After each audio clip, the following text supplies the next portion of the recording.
Hello everyone and welcome. Today we'll be working with episode 192 Craft Roulette, and the parameters are thank you card, roadside market, yards, and confetti. Now today's going to be a really different card for me. It's different from the style that I normally work with. It's going to be more of a Tim Holtz type look. In fact, I'm going to be using some Tim Holtz Ideology ephemera pack and actually some packaging from Tim Holtz. So that's what I'm going to be working with today. So it's going to be very different from my normal style. So I'm showing you, this is just the back packaging. I've actually ripped off the part that has the name on it so that I could keep it with the rest of the ephemera. And I'm just going to use this piece, this panel piece, for the background panel behind this floral piece that I've got here of Tim Holtz ephemera. And I'm just going to rip it up. Instead of using my cutting guide, I'm just going to take and just tear it on all four sides. And I'm just trying to kind of make a little bit of an edge there, holding it, trying to kind of get an edge that is similar on all sides around. And I'll just really tear, and then tear some more as we go along through this, because I'm trying to get it to what I think looks right and to where it will fit on at least one more layer of paper. So I am making this along with watching LV Handcrafted and her crafty friends smashing their stash. So that's why I'm doing a voiceover. I was just enjoying that YouTube video and making this card and just having fun. And I really, like I said, stepped outside of my comfort zone with this card, because in addition to kind of a more rustic, distressed type card, I'm going to bring in another element, which you'll see here in a little bit. So I'm still lining it up and kind of tearing it, trying to figure out, you know, how I'm going to make this be the right size panel, which, you know, it doesn't have to be exact. And I think I've kind of come with that, and I will tear a little bit more away as we go along, because I just keep thinking, well, I'll pull this off and pull that off and pinch this a little bit and that a little bit. But that's going to be, I just thought that packaging looked really good with that floral piece of paper there. And I'm looking, because I had it on there upside down. There's actually some names on some of the flowers that are just teeny tiny, and I wanted to make sure that I got it upright. Now I'm doing something completely different I've never done. I'm going to bring in my sewing machine and set it up, and I'm going to do some sewing on my card.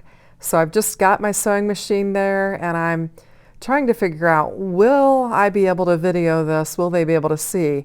And I'm just cranking the mount, my camera mount, down, and I get it cranked down to where I think, oh, I think they're going to be able to see me sewing. And so, like I said, this is the first time I've ever sewn on a card. And I get my needle down and I get started, and then I think I get a couple stitches in, and then my machine starts beeping at me. And I realize after a few minutes here what I have done. And I'm like, what's going on? Why is this not working? So I get to looking at it, and I realize I didn't put my kick plate down on my sewing machine, so that's why it was acting goofy. And it just takes me a minute to figure it out. And I'm leaving everything in just so you can see my whole process. So you can see I kind of got, you know, a stitch or two in there. And then I guess my sewing machine realized that it wasn't, I didn't have it set up properly. So I'm just fixing my thread, because I want to have a pretty good piece of thread hanging off. I'm going to let it kind of straggle on my card. And so I'm just going to put it back in, and this time I'll put my kick plate down, and we'll get to sewing this card right up. So I've got a little sticker on there, and it says, what's going on, or so going on, or something like that was the little sticker on there. What does it say? What's sewing on is what it says. Anyway, so I actually just had some navy blue thread that was already in my sewing machine, and so I thought, well, that'll work with this, and that way I didn't even have to change it out. And so that made it simple. Sometimes it's kind of frustrating when you have to change your thread and your bobbin out, and I really didn't want to do it for cards. So it actually worked out that this blue went well with my card base. And what I'm doing is just stopping and turning my card, and I was kind of using a little line on the floral piece of paper there to kind of use as my sewing guide. And it wasn't perfect, and I knew it didn't have to be perfect because this is a very rustic looking card. And I'm just, again, stopping and then turning and then finishing up. So I was surprised that I was able to video this. I wasn't sure because, you know, my camera is mounted to my desk and the arm is not that long, but it did work out to where I could easily do it and actually show you what I'm doing. So I'm just did a little backup on there just so that my seam doesn't come out. And then I'm just going to pull it off and cut it and I'm going to get my sewing machine out of the way, and we'll get my desk put back together. So you can see I've got some straggly threads on there, and I like that. I'm going to try and leave the straggles on there because I think it adds to the character. There's one that's real long. I just kind of clipped it off. We are out of frame there, but I've got to get it set back up. But I think it turned out really nice for having never sewn on a card before. Now here's where I'm doing some more tearing because I thought, oh, it looks a little too wide there. Because I'm thinking about my next panel, I want some of that pattern paper to be able to show. So I just tore it down a little bit more, and then I think I'm going to grab my paper and figure out what I'm doing with it. I'm going to have to cut it down, obviously, because it's a 6x6 piece of paper, and then I'm going to have to also bring in some distress ink. Now I'm bringing my glass mat back in so that I can work on my mat. I think it kind of gives a little better picture, except for the glare. And I'm just going to cut this panel down. And I just decided to go with a full-size card-base panel, 5.5 by 4.25, because my card bases are white, and I really would need like a cream or a craft colored card base for this to look right, I think, with the distressed look and everything. So I've cut off the distressed edges on that when I trimmed it. So I'm just I was bringing in a dry blending brush thinking that I maybe had enough on there to color it. And I did not have enough, so I ran over and I grabbed my vintage photo. And I might have been able to go a little bit darker with maybe one of my darker browns, but I just went with this, and it gave kind of a distressed edge, and it worked out just fine for me. So while watching Craft Roulette the other night, I actually had my girlfriends over, and we were making Christmas cards. So they all got to kind of see a little bit of Craft Roulette, and they got to make some Christmas cards. We had a lot of fun. We had some snacks and just had a lot of fun. I wasn't sure if we'd get any cards made, but I think they each got about 5 cards made, and we wound up, I kind of gave them some ideas of some things that we could make, showed them several things that I had made, and we talked about, you know, what to do. And they all landed on the fact that they would like to use a card sketch or card sketches. So we just pulled out Kinder's Card Challenge 12, and they got to work making cards on that. So what I did was I was just kind of their go-to person. I cut their 6 pieces of 6x6 pattern paper for them and labeled them so they knew what they would be, and they put them into their envelopes. And then I made all their card bases, and then as they were going through selecting their extra panels and stuff, I would cut them down to size for them. So I was there were myself and 3 other gals, so I was kind of running around kind of crazy just trying to get all their materials and everything cut while they were assembling their cards. So it was a lot of fun, and we had a lot of laughs, and they got, you know, like I said, 5 cards made. And then they all decided that they wanted to do it again. So they gave me their envelopes of, you know, cards 6 through 15 for me to hold so that they can come back and finish their card set. So that'll be fun to have them come back in and make their other cards for Christmas. So we'll have to do that rather quickly so that they can get them done. So now I'm just laying my little double stitched panel down onto my pattern paper. Now this pattern paper was part of my Elfster gift. It's by the Paper Studios. It's called Vintage Amour. It's a 48-piece paper pack, and it's all very vintage distressed look, and I thought it would be perfect for this card.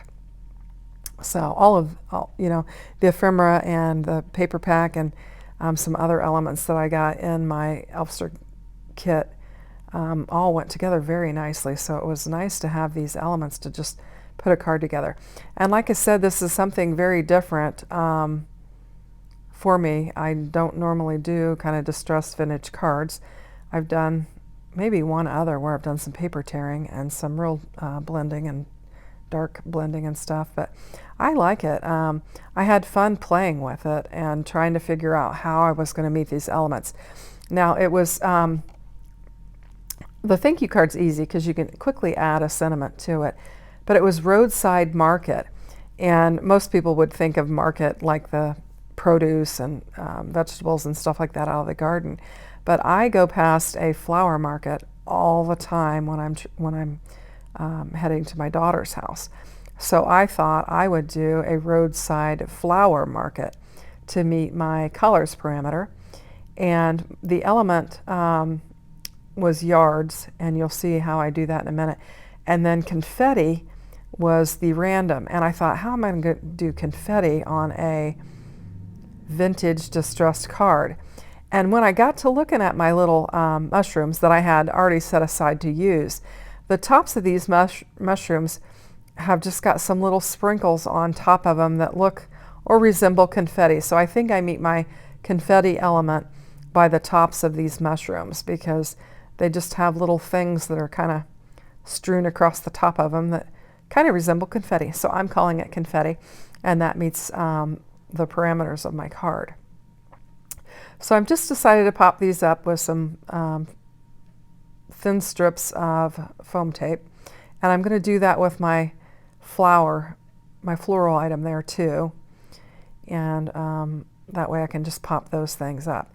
Now I've laid some other little pieces in there that I'm going to use along with my floral element. I had a lot of ephemera pieces, and I just thought when you see a lot of the Tim Holtz stuff, they just have lots of things stacked and layered and all over, and I'm sure I don't have near as many as you would see on one of Tim Holtz designers, but I just kind of took that as some inspiration to layer up a few more things than what I normally would choose to layer. So I've got these two mushrooms, and I think they're really cute. Now other pieces in that ephemera, it kind of had like three types of things. You had the floral elements, you had the mushroom elements, and then you had the butterfly elements. And there was butterfly panels, mushroom panels, and floral panels. And so you could really kind of go with a theme for all three of those. But I thought it'd be cute to bring in the mushrooms with the florals. And that was just a little tag. There were lots of little tags and little postage stamps and little journal entries and different things like that. Now this is just a little circle that was kind of rustic, and I wrote 3 yards on it, and I just did that so that I would have my yard or yards element, and I'm trying to decide where to put it, and I wind up just sticking it in that upper corner where my stitching thread is, and it has the 3 yards on it. So that pretty much, I got to get my thank you sentiment on there, and then that will meet all of the elements of the wheel for episode 192. So I've got some I don't know, it's kind of a grayish brown paper that I had, and I die cut 3 of those out and glued them together. And I thought, I'm just going to bring in a little bit of that vintage photo and kind of pounce on there and see if I can just add a little bit of that color to it so that it would blend a little bit better with it. So I'm just pouncing. At first I started kind of swiping across there, and I was afraid I was going to tear it, so I just started pouncing. So we'll just glue this down and figure out where I want to lay it, picking off the threads that are on there, and then get this glued and laid down on my card, and then that will take care of it. I think I must have ran it through my die cutting machine forward and backwards. Sometimes when you do that, you'll get those little hairline threads from your paper.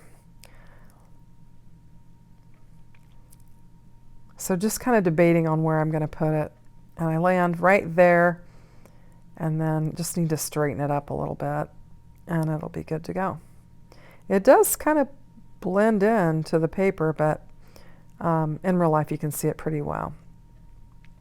Now I've got that 3 yards there that I just wrote with a pen, and I wanted to kind of take away from it a little bit. So I just grabbed just a floral stamp. This was in my Under the Sea collection. It was a paper kit that I'd gotten, and it had a stamp set in it. And I just took, it had a little flower with a leaf on it. And I thought I'll just stamp this with the vintage photo. And I'm going to do a second generation stamping. So I'm going to bring in a piece of paper and kind of look and see what a second generation stamping would look like. So I'll just stamp and get it inked up real good. I just keep trying to get it inked up. I had not used this stamp, so I'm just getting it inked up really, really well. And then I'm just going to second generation stamp. And I just wanted to tone down that pen marking that I had on there and just make it less noticeable. So I just stamped that floral right over that. And then I'm thinking that I'm done with the outside of my card. And I've got a little strip of that paper left from the bottom layer, and I'm going to bring it in and just put it on the inside of my card. I'm trying to embellish the insides of my cards more and put more sentiments in them and just have them completely ready to go. Now this is a thank you card, so I didn't think I needed to add anything else inside of it as far as a sentiment, because I certainly will want to write in there and be thankful for whatever it is that I'm thankful for.